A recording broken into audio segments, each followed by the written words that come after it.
Hi అండి.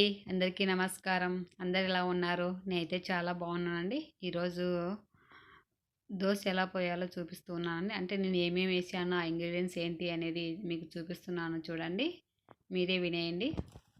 ఇవి దోసకండి. పెసరబ్యాళ్ళు, అలసంద బ్యాళ్ళు, ఉద్ది బ్యాళ్ళు, తర్వాత కొన్ని మెంతులు, శనగ బ్యాళ్ళు వేసానండి.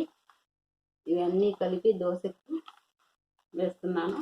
3 గ్లాసులు బియ్యం నానబెట్టానండి. అవి పక్కన నానబెట్టాను. ఇవి పొట్టుతో ఉన్నాయండి. అంటే ఉద్ది బ్యాళ్ళు, పెసరబ్యాళ్ళు, అలసందలు అన్నీ కూడా పొట్టుతో ఉన్నాయి. కాబట్టి అవన్నీ ఒక దాంట్లో నానబెట్టాను. ఆ పొట్టు ఒక ముక్కాలు భాగం పోతే చాలండి. మళ్ళీ అంత పూర్తిగా పోయినా కూడా అందులో ఉండే విటమిన్స్ అన్నీ వెళ్ళిపోతాయి.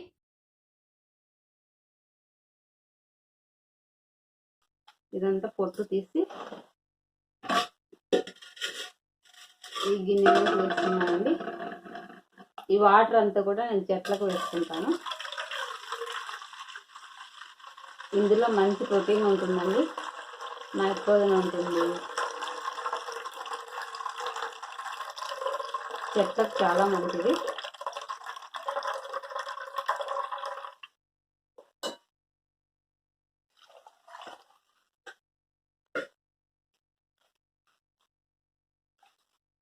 ఇవి పెసరబ్యాళ్ళు పొట్టు ఉన్నాయండి, అందుకని అలసంద బ్యాళ్ళు పొట్టు ఉన్నాయి, పెసరబ్యాళ్ళు పొట్టు ఉన్నాయి. 4-5 సార్లు బాగా కడిగినామంటే పూర్తిగా ఈ పొట్టు అంతా వెళ్ళిపోతుంది. చూడండి, పొట్టు ఉన్నాయి. కడిగిన తర్వాత ఇంకా మిక్సీకి ఆడిచ్చానండి. చాలా పిండి అయింది. ఒక గిన్నెకి వచ్చింది చూడండి.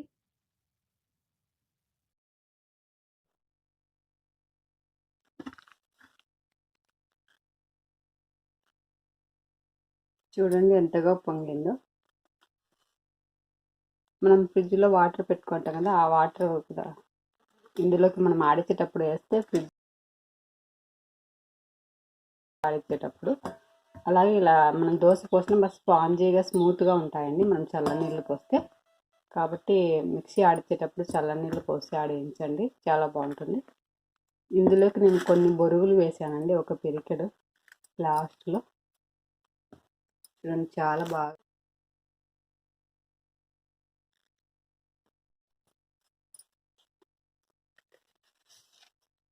ఇందులోకి తగినంత ఉప్పు వేసుకోవాలి.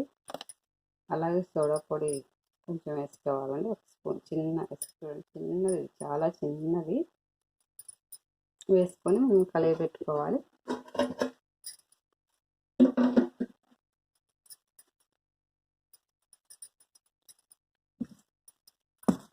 కలిపి పెట్టి ఒక 10 మినిట్స్ అలాగే ఉంచుతామంటే బాగా పొంగుతుందండి. ఇది దోశ అనేది బాగా క్రిస్పీగా వస్తుంది మనం వేసుకున్నప్పుడు.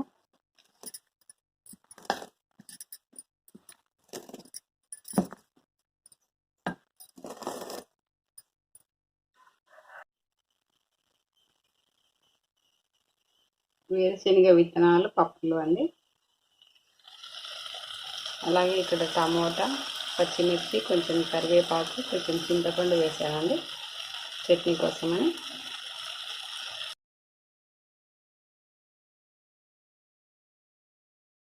పెనం బాగా వేడెక్కిన తర్వాత ఇలా కొంచెం ఒక చుక్క ఆయిల్ వేసి ఇలా ఎర్రగడ్డతో ఇలా తిక్కాలండి. దోశ బాగా లేస్తుంది.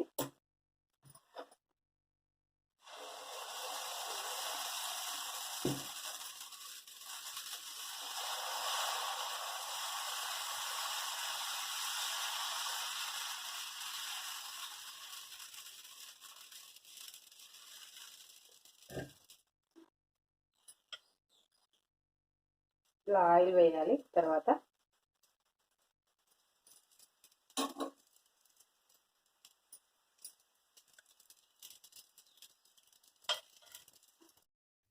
చూడండి దోశ ఎంత క్రిస్పీగా వచ్చిందో.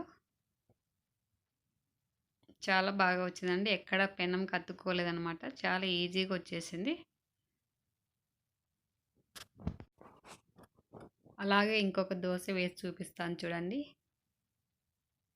కొంచెం పెనం బాగా వేడైన తర్వాత వేస్తే చాలా క్రిస్పీగా వస్తాయండి. దోశలు కూడా చాలా బాగుంటాయి, టేస్ట్ కూడా.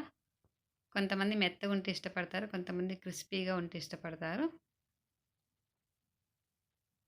నేనైతే ఇలా గంటెతోనే పోస్తానండి. మీరు ఎలా పోస్తారా అనేది నాకు కామెంట్ రూపంలో తెలియచేయండి.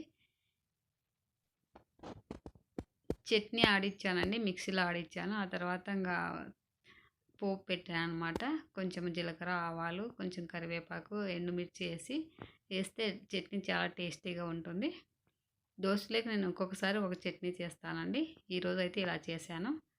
చాలా బాగుంది టేస్ట్ కూడా. చూడండి. నా వీడియో నచ్చితే లైక్ చేయండి, షేర్ చేయండి, అలాగే సబ్స్క్రైబ్ చేయండి ఫ్రెండ్స్. Okay, bye.